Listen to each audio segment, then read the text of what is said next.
What's happening, gang, gang, gang? Brenda is up. Lancelot is here. Oh my gosh, Brenda is too excited. Her team, Dortmund, are facing off against PSG. It is day 2 of the semifinal round of the Champions League. We're here. What's up, Instagram? I'm saying what's up. My YouTubers are here. Ooh, Instagram. I'm not even live yet. We live on Instagram. We're up. Brenda is excited, going for that big yellow wall in Dortmund. Do you see the scenes already? Do you see what they're doing in Dortmund? It looks crazy. Dortmund, another stadium I want to visit. What is it called? Izuka Park.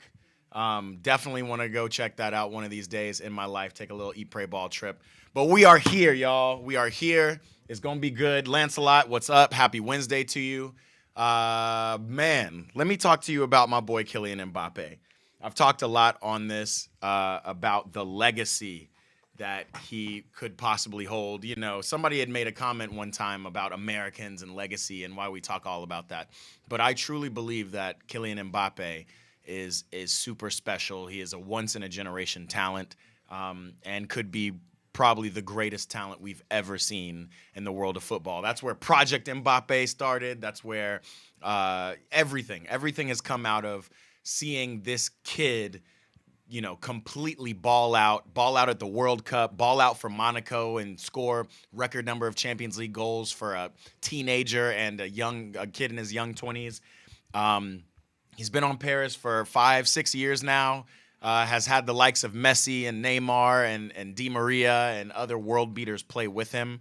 And now, finally, they have made it back to the semifinals of the Champions League. They've only made it to the semis one other time with all of those superstars that he had with him. And now he's doing it, quote-unquote, alone. Again, he's got a great cast around him. He's got Ousmane Dembele. He's got his boy, his best friend, Achraf Hakimi. He's got, Marco Asensio. Hopefully he's going to be coming off the bench this time. Hopefully Luis Enrique learned his lesson from last time. Definitely got the young boy, more young French ballers out here. Bradley Barcola. He's got Kolo Muani. I mean, he's got people around him. They're just not the already fixed world beaters. He is the world beater, and this could be his time. If he gets to the final of the Champions League with this team, the team that nobody picked to do anything, it's unprecedented. He's on the GOAT track. It's all him. And he's also, by the way, it's not like he's just Erling Haaland his way around this thing. He's scored the most goals in the Champions League up this point. He has the Golden Boot watch on him. Everybody's looking for him. It's Kylian Mbappe. It's his time, man. It's his time or nobody's time. Again, that's what I was thinking when I picked them early on. I put some money on them. Nobody was giving Paris any kind of chance to get to this point, and now they have an opportunity to beat the team that they beat in the group stage to just get into the Champions League and in Borussia Dortmund and get to the final. So again, we got a lot going on today. Big exciting day. Everybody's excited about Kylian Mbappe, but let's take a look at the lineup and take a look at who else we see. If you're watching it on Instagram, what's happening? Appreciate you pulling up. If you want, please pull up. You'll get a better viewing experience to come tap in with me on YouTube. Tap in with me and my community, my burgeoning community of ballers who love just kicking it and watching these games. We're here. We're all here. I'm going to throw up this lineup to see what we got working with PSG versus Dortmund. Let me go ahead and throw it up on the window. See if you guys can see any of this. Again, better viewing experience if you come take a look on YouTube. So again, youtube.com/@eatprayball. We're here. Gonna show you this lineup right now, and we'll talk about it a little bit. Talk about it. Let's see. Take a look. Who we rocking with? We're rocking with Dortmund. Got Kobel in the back. Schlotterbeck and Hummels holding down the center back positions. They've been big for them this season. Ryerson on the right. The Chelsea boy Ian Matson on the left. He's been doing his thing. Emir Can, the man, he's been a journeyman and now he's a veteran in the game. Emir Can. I used to call him the Sammy Khedira clone, the upgrade. But he's sitting holding down the midfield. He's going to be captaining this team with Sabitzer in the middle. Sabitzer scored that big goal against Atletico in the last leg. Jadon Sancho, the resurgent from United, he's doing his thing. Julian Brandt up in the midfield. And Adeyemi is going to be holding down the right side with Füllkrug up top. They can cross the Füllkrug anytime. Kid Kodak, pull up on YouTube. That's where we at. On the PSG side, we got Mbappe up top with Dembele and Bradley Barcola, the lineup we always wanted to see. I love Kolo Muani, want to see him coming off the bench. And don't mind seeing Marco Asensio as well, because he's built for Champions League. He's scored in big goals, big games for Real Madrid. He started last time against Barcelona, and I thought I understood what Luis Enrique was doing. We knew Marco Asensio had big knowledge of Barcelona, but it slowed the team down. It didn't make him as deadly in the counterattack, so he's switched up. Vitinha, the young boy, the young Portuguese, starts in the middle. He's been really holding it down for PSG and had scored some huge goals leading up to this semifinal round. We got Warren Zaire-Emery, another French young boy in the middle. And also we got Fabian Ruiz going to be in the midfield with him. Fabian did his thing. I think Kang-In Lee should get some time. I want to see him get in 65th or so minute and really tighten the screws for PSG, but we'll see how they do it. I think for one thing, Luis Enrique probably wants Fabian Ruiz in there. He's a veteran. He'll give him exactly what he needs. And Fabian Ruiz was making those runs forward to open up space for the likes of Mbappe and Barcola. So we will see. Achraf Hakimi back on the right side. He was out, remember, in that first leg against Barcelona, but he came back and really did his thing, really steadied the ship. Back there with Marquinhos and Lucas Hernandez, not to be confused with his twin brother Teo playing in Milan.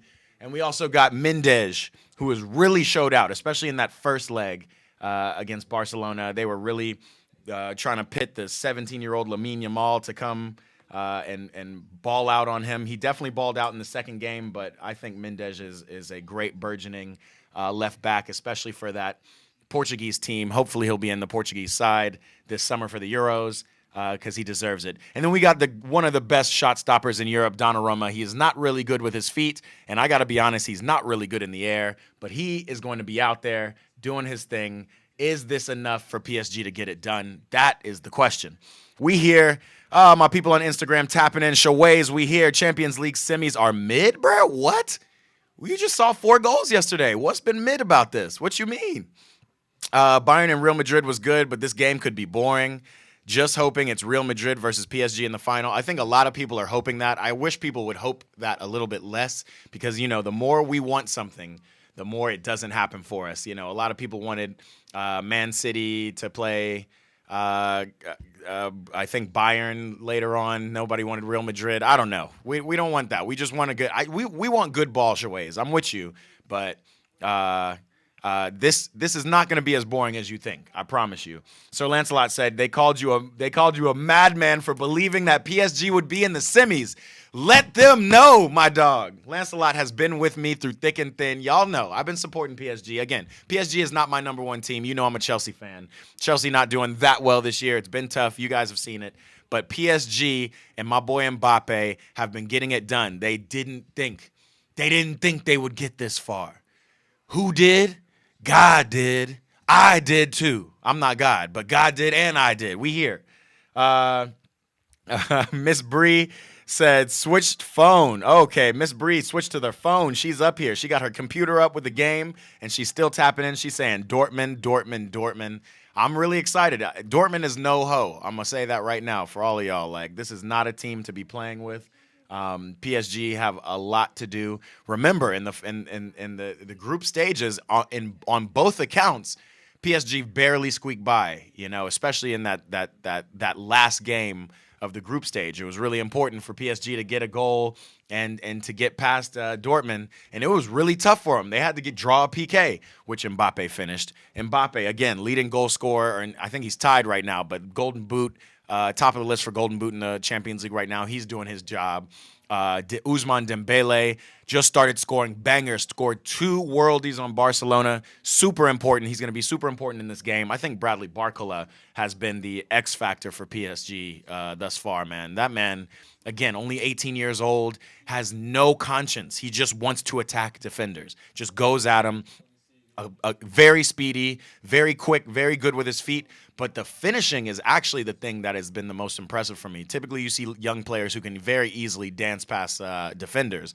But do they have the composure to get it on target? Do they have the composure to finish? Bradley Barcola has been pretty good at it. So, of course, he should get the start. We hear.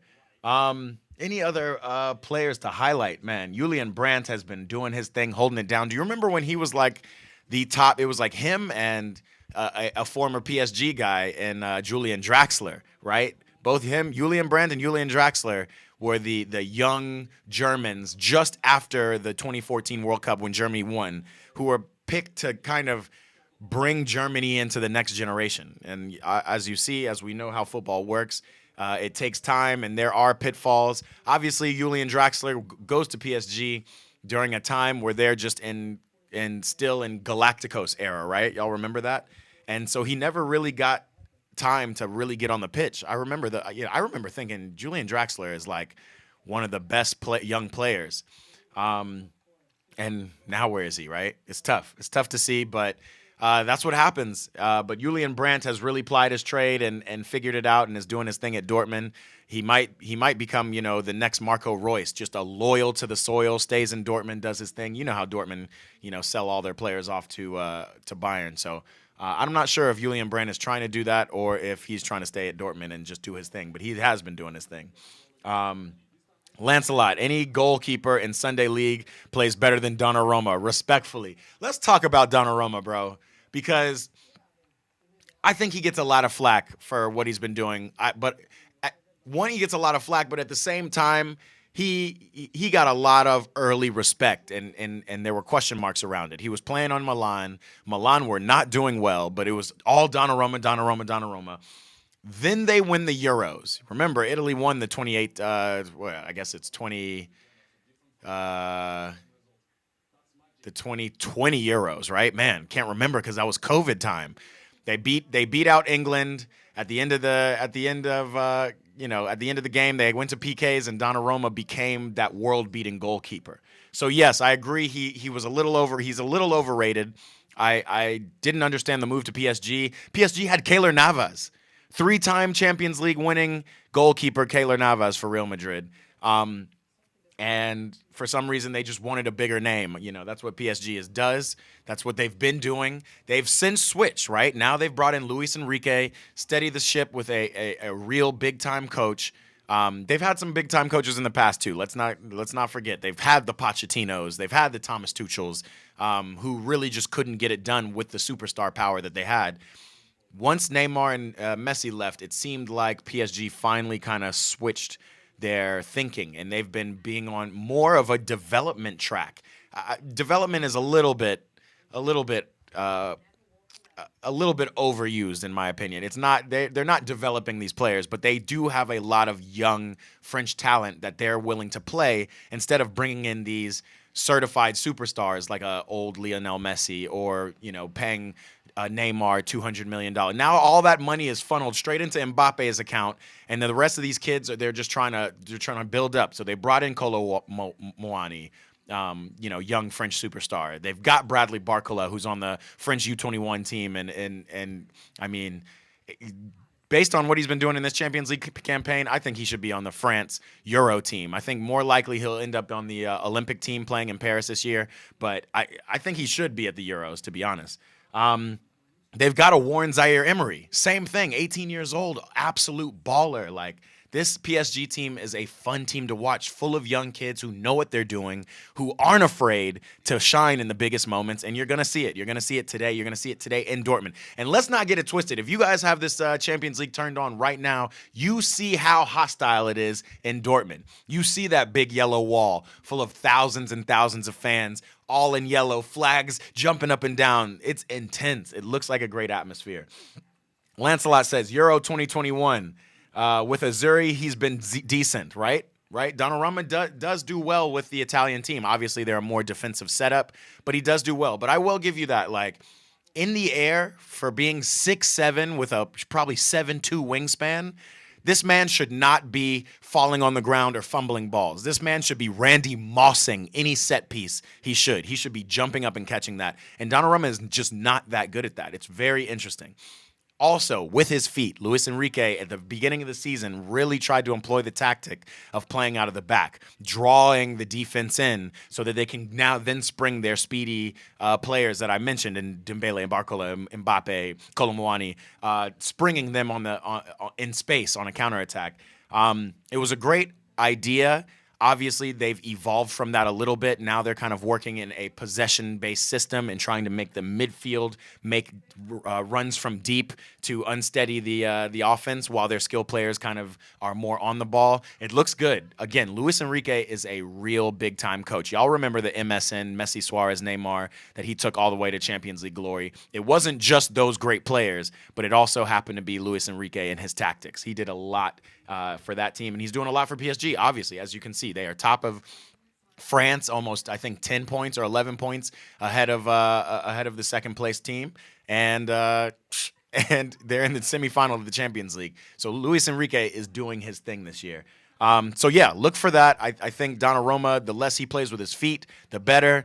The less set pieces Paris give away, the better, because Dortmund is good in the air. That's how they've gotten here. It's actually a really good clash.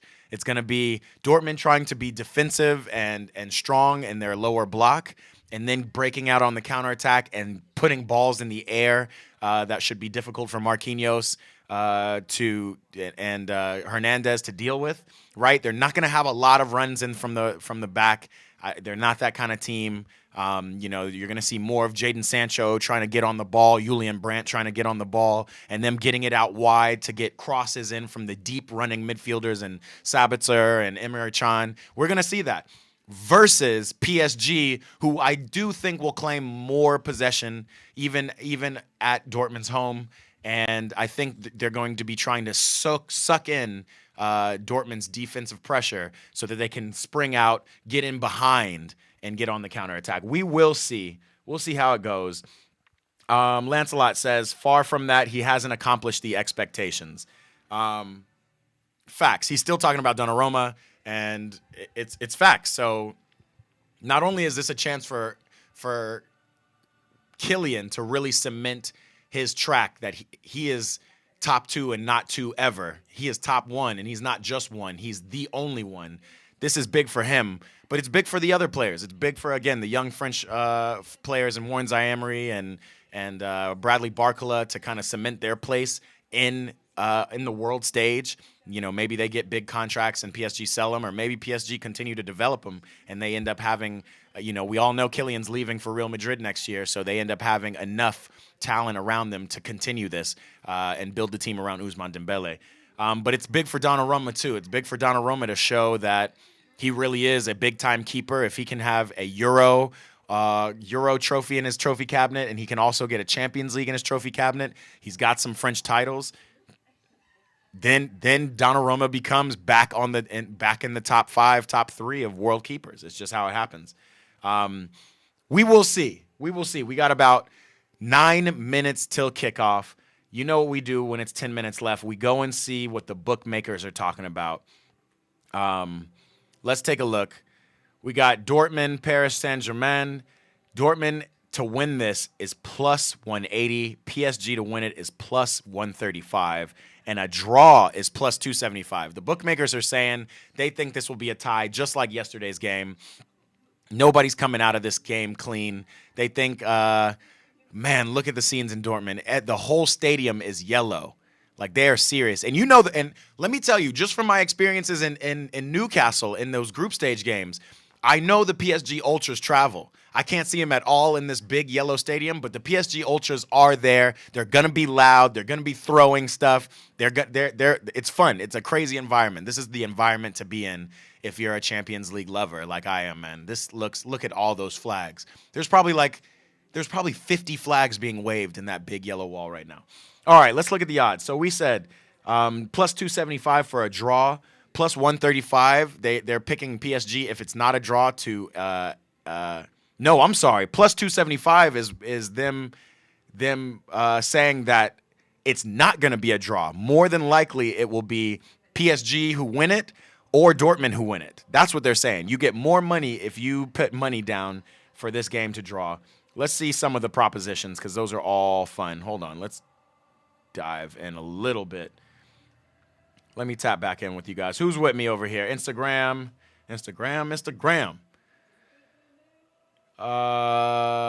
Let's see. The big yellow wall singing "You'll Never Walk Alone" again, just like in Liverpool.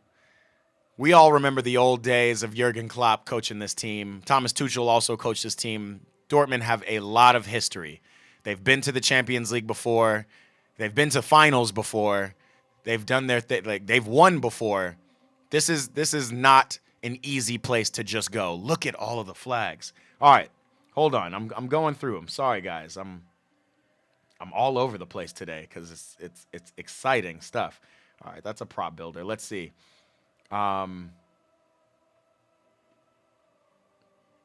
Here we are. You'll never walk alone.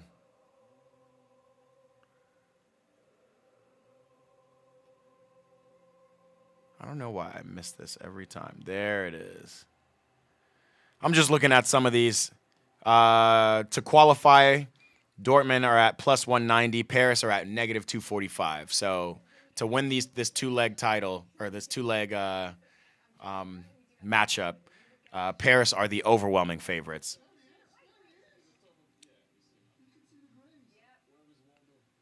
We got. Let's look at some interesting props. Both teams to score. Yes is negative 215. They think there are going to be a lot of goals in this. There's not been a lot of defense in the Champions League, so I'm with you. No is plus 160. If you put 100 down, you'll win 160 if you don't think any team will score. If Borussia Dortmund record a shutout win, if you put $100 down, you will win $500. That is how much they think PSG is slotted to score this game. They don't think if you think Dortmund will not record a shutout win, it's negative 800. You're not winning no money off of that. PSG to keep a clean sheet is plus 310. If you put $100 down, you'll win $310 because they don't think PSG's got the defense to hold off Dortmund as well. These are crazy odds right now. It's a tight affair. Like, say what you want about PSG being the overwhelming favorites. It's a very tight affair. Again, these teams have already played. They know each other. They've watched game tape. They've also both evolved over the time, as we're seeing the tunnel action. I forgot about the boy Soulé. Soulé is not favored for center back today, but will definitely be a good second option, and he's good in the air as well for set pieces. So something to look at. We see the captain, Emre Can. He's lined up and ready. The Parisians are coming out, man. We excited. Let's see. What other game propositions we got over here while we're up? Man, I'm just excited to sit back and watch a good game, man. This is going to be so epic. Again, contrary to what Shaways is saying, Shaways thinks this is boring. 2-2 final score, says Coach Andrew Julian. Man, you're thinking it's going to be just like yesterday, huh? I think PSG will leak a goal, but I'm thinking that they're gonna punch Dortmund in the mouth. Now, I thought that yesterday. I thought it would have to be. Sorry, as I'm watching the scenes, I thought it would have to. I think PSG need to. Yeah, Andrew, you definitely called the tie yesterday, and it was close. It was real close because Bayern looked like they were reeling at the end. I definitely knew that Real Madrid would score. I didn't think Real Madrid would go home with an L, but I thought they would edge them out, and I thought it would be a good result for them as well, taking it back to the Bernabeu. Also, this man is calling everything. Coyotes champion 2024. Yes, sir. Monday League Soccer. We are here. We're going to be champions 2024. Don't worry about that. PSG, do they have to win this in order to win the tie? Or do they kind of like Real Madrid have to not lose and wait till they take it back home? I don't think PSG has been particularly prolific at home. So whether home or away, it doesn't really matter. What they really need to do is focus on getting this win. Marquinhos and Hernandez are going to be super important. Mendes is going to be, I think, it's going to be a tough day in the office for Mendes. He's going up against Adeyemi, who's going to be flying down that right side. And I actually expect Adeyemi and Jadon Sancho to kind of switch flanks a little bit too. That's going to be real interesting to watch too. Man, there's a lot of storylines. There's a lot of matchups on this pitch that'll be good. I'm expecting Warren Zaire-Emery to have a game. The midfield has to be controlled in order for PSG to get what they need. So it's going to be up to Vitinha and Warren Zaire-Emery. We know Fabian Ruiz is going to be there. Look at Jamie Carragher. He is in the yellow wall, got the whole get up. It's going to be a game, y'all. Instagram, I'm popping off. Come tap in with me live on YouTube. My YouTubers are here. We are ready. Are y'all ready for this game? We about to hear the Champions League anthem. The champions. Brenda said, I'm loud today. Put the mic down. Use the volume lower now. Okay, I'm with you. I'm screaming. Back up. Brenda said, back it on up. I'm here. You're right. I'm going to stop screaming. I'm a little too excited as we see Mbappe is ready. Hakimi, his boy, right next to him. Fabian Ruiz, the veteran. Ousmane Dembele, Bradley Barcola, Warren Zaire-Emery. Lucas Hernandez, Vitinha, Mendes, Donnarumma, and the captain Marquinhos. We are here. It's going to be a game, y'all. This is the team I've picked. PSG to win it all. Brenda, am I okay? Am I okay backed up like this? Is it okay that the mic is right here? I didn't mean to be all up on it. I'm going to back up. All right, Instagram. I'm going to hop off now. I appreciate y'all. Again, tap in with me, youtube.com/@eatprayball. If you want to see what we got going on over here. We got the watch party. Sit back, get your popcorn, get your tea. We're going to sit back and watch this game. It's going to be a good one. I will holler at y'all Instagram. We will go live at the end of the game and talk about what we've seen today. Again, my prediction, PSG is going to edge out Dortmund at home here. They're going to beat them. I want to say it's going to be 2-1 or 3-1. We will see. There's going to be some goals in this game. That's definitely true. Adeyemi and Sancho, Julian Brandt, and Füllkrug, all dangerous. All going to be dangerous to him. My boy, Y4 Killer, Roy, what's happening? Yo, tap in with me on YouTube, youtube.com/@eatprayball. I'm getting off Instagram, and we're going to be live over there. Come tap in with me, man. We got a big game. First, before I hop off Instagram, yo, Roy, who do you got? Who are you picking, PSG or Dortmund? And who do you see making it to the finals? Go ahead and tell me before I hop up. Miss Brenda says I'm okay now. That's good. We are all set. Volume is all set. We're ready for this game, man. We're ready. We live. We live in the studio. All right, Roy. We're going to catch you on YouTube. Holla at me.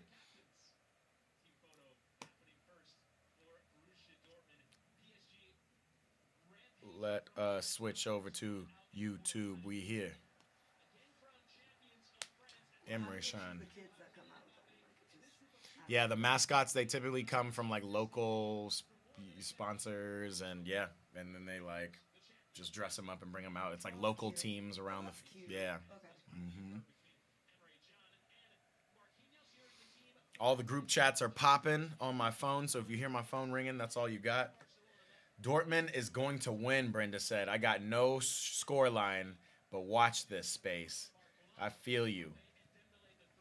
I don't see it happening, but maybe we're going to see. Man, Keylor Navas is still on the bench as a goalkeeper, too. It's crazy.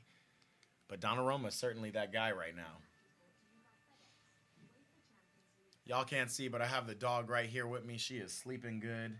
She going to wake up when Mbappe touches the ball. Just you wait. Otherwise, we are here. Sumptuous is what the announcers are calling this. Allez les Bleus. Two World Cup winners, Mbappe and Dembele, and Borussia Dortmund come in and they PSG are not playing. and Adiemi Mbappe is riling up that crowd. really take their advantage. He's saying, listen, les gars, Show any sign this is our time now. weakness in Forget Neymar, forget Zlatan, forget Beckham. league. It is me and you. Trip Mbappe is ready, man. Yeah. He is ready. He looks like he's here to he's on some Slayer mode today. as much fun as a box of frogs. As we are ready to go here from the Westfalenstadion. Paris Saint-Germain. Turn up. If you're watching in, I know Lancelot's in here. I know Miss Brenda is in here.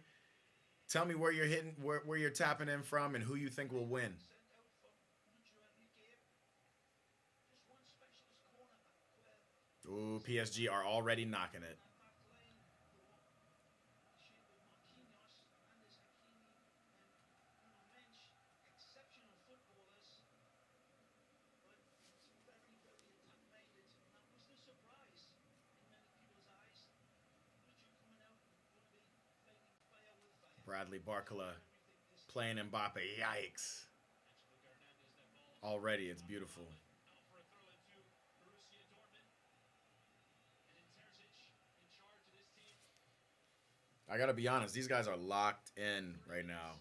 From Dortmund went to his first Borussia Dortmund match at age 9. Marco Royce, last dance with Dortmund. Where do you think he goes after this, Lancelot? Managing this club in a I mean, semifinal. What about the loyalty that both of these, captain conceding a free kick? that both of these parties have shown towards each other, right? Marco Royce being loyal, not moving on early when he was really popping, and then he got all those injuries, and Dortmund being loyal to him. Antonio's good and eyebrow shaped. We don't want anything intervening with a clean game. We'll see how it Got the scores up now. wonderful midfields as well. Contrasting in so many ways, Chris, but similar in other ways as well. It should be a real great tug of war Looks like Jadon Sancho is actually starting on Mendez's side on the right, in every position. which that's interesting. Ooh. And a throw in for Dortmund is Hakimi losing out. Dortmund coming from behind on the night and within the game. The second leg here. This incredible ground against Atletico Madrid in the quarterfinal. Marcel Sabitzer, the hero on the day. A goal Yo, I'm gonna also call out Anthony Taylor, his reffing today. And yeah, we know that he's always refs a lot of these big games, but he be calling some BS, bruh. high energy. We don't. That's gonna play a factor in this game. Ball a ton, but when he does, an enormous threat. Yeah, I can hear you on that. I don't think that's too negative. I agree with you. I mean, he's had a long run. He's no longer gonna play for Germany. I just feel bad because he's probably one of the best players to just not have any kind of real career because of the constant injuries. Counter press of Jadon Sancho. Play on. Referee. Ball didn't go out of bounds. High energy starts from the team in yellow here. They'll be looking for Funkrook all game long. He's a big central part of their attack. Half of his chances. He doesn't see himself wearing another jersey. Facts. Unless he does something and just tries to catch a quick bag at in Saudi Arabia or something. I can't see Marco Royce going anywhere else. I could see him being kind of like a player manager for Dortmund or something like that. Style that is Somebody who's just in training, keeping the boys going. Sancho and Adiemi will switch flanks plenty as it's launched in towards that penalty area. And here's the first counter with Mbappe. All the way back to Schlotterbeck and now Hummels. an indication there. Schlotterbeck and Hummels both taking This Jadon Sancho Nuno Mendes battle is going to be real interesting. for that counter attack that is Fabian Ruiz is helping out with that. Saint-Germain. Oh, beautiful. Jadon Sancho once again a key figure in this Dortmund team. Return. Holland Brandt put it into the referee who has to apologize. What a response from the crowd. It's an interesting rule change. I feel like this only happened like in the last 2 or 3 years, but now when the ball hits the referee, the play stops. Yeah. Before, the referee was just a part of the field, right? So if it bounced off the referee, that's like, bouncing it off the corner flag or the post of the goal or something. Sancho and Mendes. Simon and Gladbach showed interest. He played for them on loan. Yeah,